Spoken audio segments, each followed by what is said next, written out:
Nigerian Labour Congress on Sunday said the only thing that would stop the planned nationwide strike over the hardship in the country is if the federal government honored the agreement it had with Labour. This was contained in the latest letter written to the government, wherein the NLC dismissed claims by the federal government that it had fulfilled 80% of the October 2nd, 2023 agreement with organized labor. NLC in the letter dated February 29th, 2024, asked the government to come out clean on any part of the agreement it fully fulfilled, warning that resorting to propaganda and disinformation was heightening restiveness among the citizens. In a letter addressed to the Minister of State for Labour and Employment, NLC Acting General Secretary Ismail Bello, between now and March 13, 2024, deadline fast-track the process of implementation of the agreement and avoid a looming industrial crisis. Reports reaching our news desk says companies that breach the new expatriate employment levy policy will pay 3 million naira for each offence. The offences include not submitting EEL, not registering an employee, and a corporate entity not renewing EEL within 30 days and providing false information on EEL. The expatriate employment levy is a financial contribution imposed on employers who hire foreign workers. The levy, which is mostly on the offshore earnings of expatriates working in Nigeria, aims to balance economic growth and workforce development by ensuring equitable contributions from expatriate employment. President Bola Tinubu launched the policy on February 28, 2024. It stated that the EEL would close the wage gaps between expatriate and the Nigerian labor force, while increasing employment opportunities for qualified Nigerians in foreign companies operating in the country. The Ministry of Interior, in a statement on its website, stated that the EEL card is a mandatory document like a passport. In the same development, the Center for the Promotion of Private Enterprises says the federal government expatriate employment levy will hurt foreign direct investment into Nigeria. Director of CPPE, Muda Yusuf, disclosed this in a statement on Sunday, reacting to the recently launched policy by President Bola Ahmed Tinubu, beg your pardon. Recall that President Tinubu launched the EEL handbook on Tuesday last week, which will see a levy of between $10,000 to $15,000 on employers that employ expatriates in Nigeria. However, CPPE said the move will undermine the country's foreign direct investment drive, noting that the country already has enough excellent laws with similar objectives. The economic think tank group also condemned the timing of the scheme.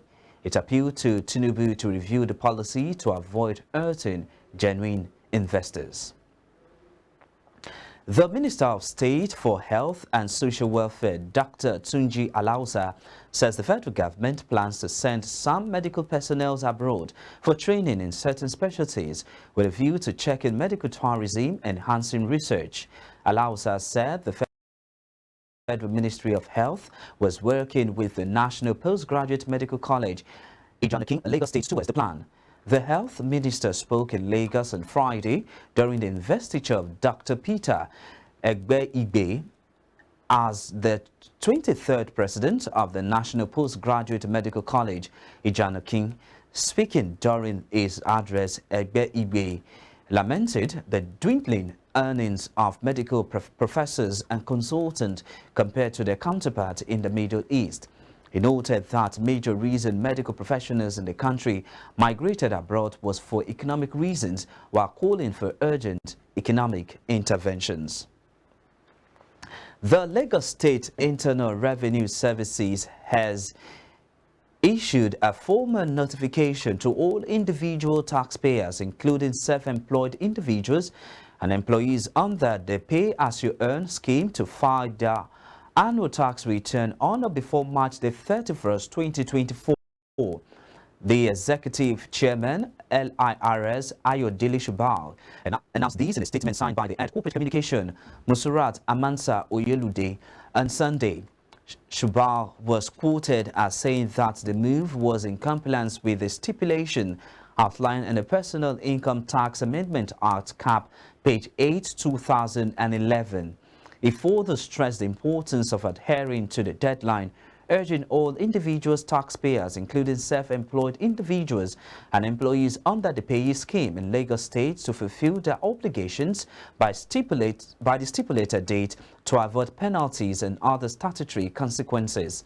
While emphasizing the tax return should be submitted exclusively through the LIRS e-tax portal, the LIRS board said all taxable entities within Lagos State must register on the e-tax portal, which has been designed to provide ease, convenience and security to taxpayers.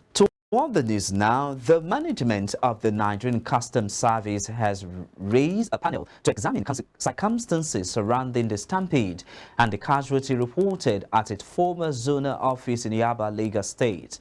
The Comptroller General of Customs, Bashir Adeniyi, directed the panel headed by a management member to identify the stampede victims and work out modalities for providing support and assistance for their immediate families.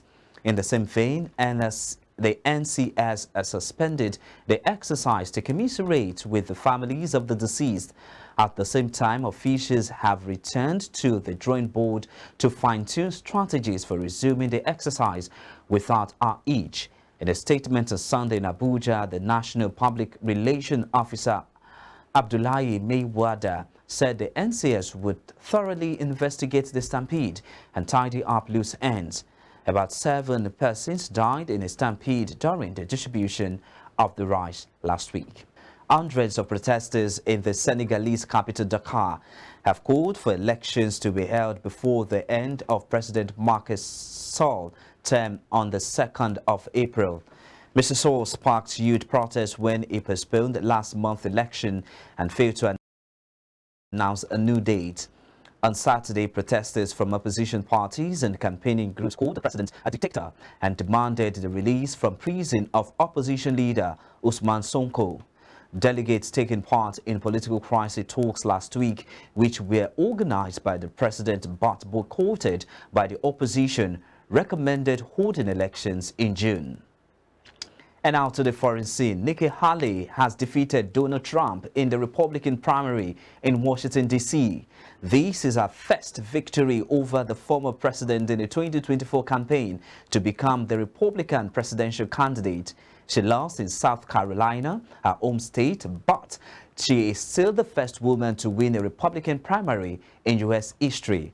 Trump, however, a huge lead over Ms. Haley, has and is likely to face Joe Biden in the November election.